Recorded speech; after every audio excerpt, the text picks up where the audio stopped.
What's up guys, the Lazy Goldmaker here with another video. In this one I'm going to talk about, do another market case study for why it works, and we're going to focus on well, the big one in Shadowlands, legendaries.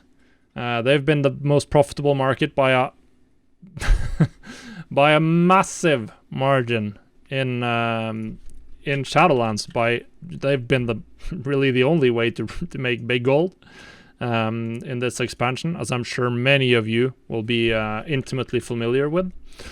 We can even take a look at some of my sales. For instance, I've personally made 4 million gold selling Shadowghast items since Shadowlands opened, so that's a lot of money.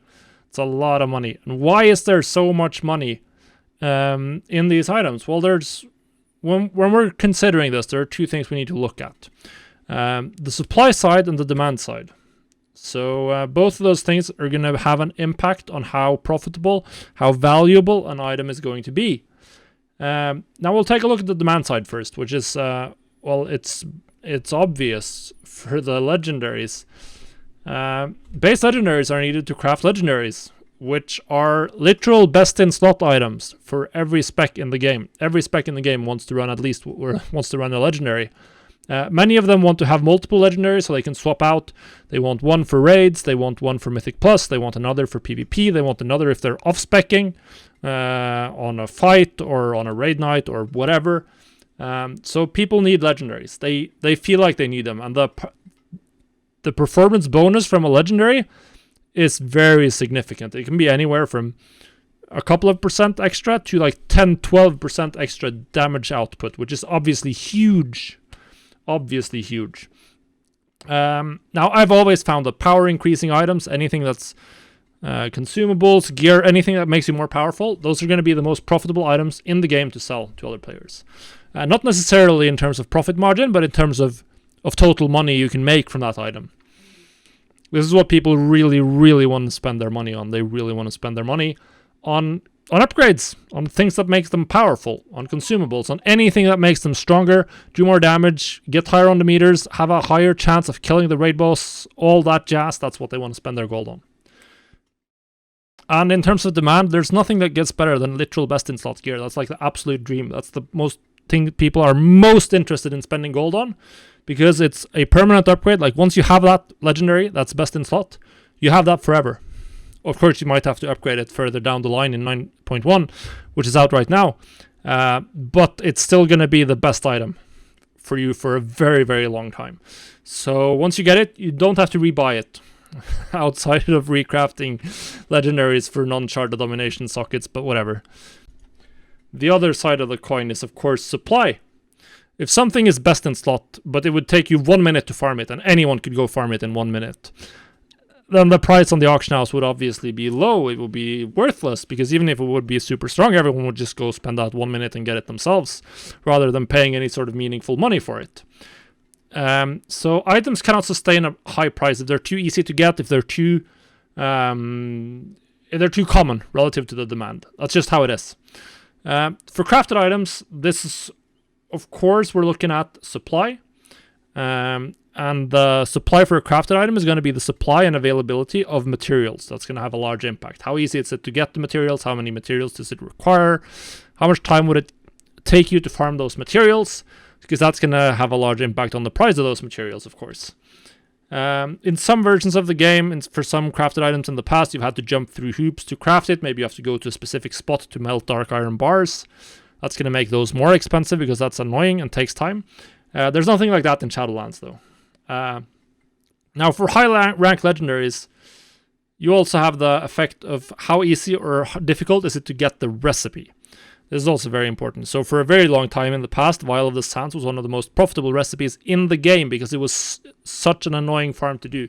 So tons of people didn't want to do it. So many people shied away from doing that farm.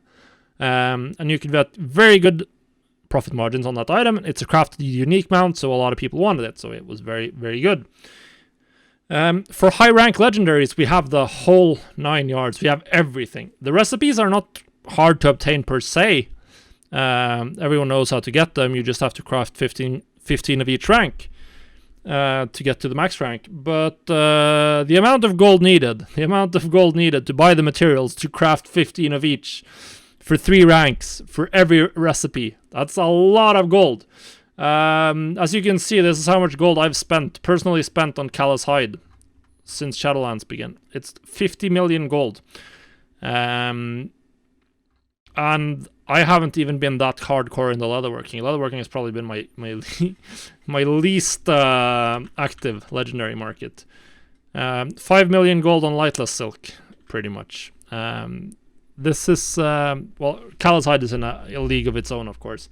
But it took me about 30 million gold to get all of my recipes to rank 4 at the launch of Shadowlands. I think it was maybe a little bit more. That's a lot of gold. Obviously, if you are not both confident in your ability to make back that gold and rich, there's no way you got those recipes. There's no way. You were not competing with me if you didn't have those 2 qualities. So that means that a lot of people were essentially excluded from competition, and we could make nice amounts of money, those of us who bothered leveling the recipes. So that was very nice. In addition, the materials required, there's a lot of materials required for this.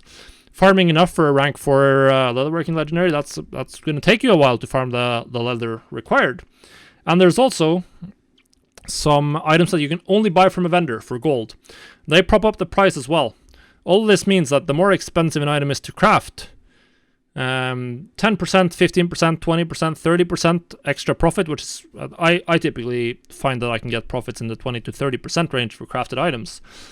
So 20% of something that costs 120k in materials, that's about 24,000 gold in profit if you sell that for 20% profit. That's a lot of gold coming right back to you for every sale. That's an incredible gold per hour. In addition to all of this, we also had intermediate materials, so materials that needed to be crafted from a crafting profession with the enchanted materials. Not everyone had access to these. If you wanted to be competitive, you had to have your own enchanter as well, and you had to level enchanting, which was very expensive early on. So all of that meant that the group of people you were competing with was relatively small compared to a lot of other markets. It was hard to break into the legendary market. And all this combines to make legendaries, particularly the high rank ones, extremely profitable. They're not as profitable anymore now because many people have had the time and the gold to enter the market.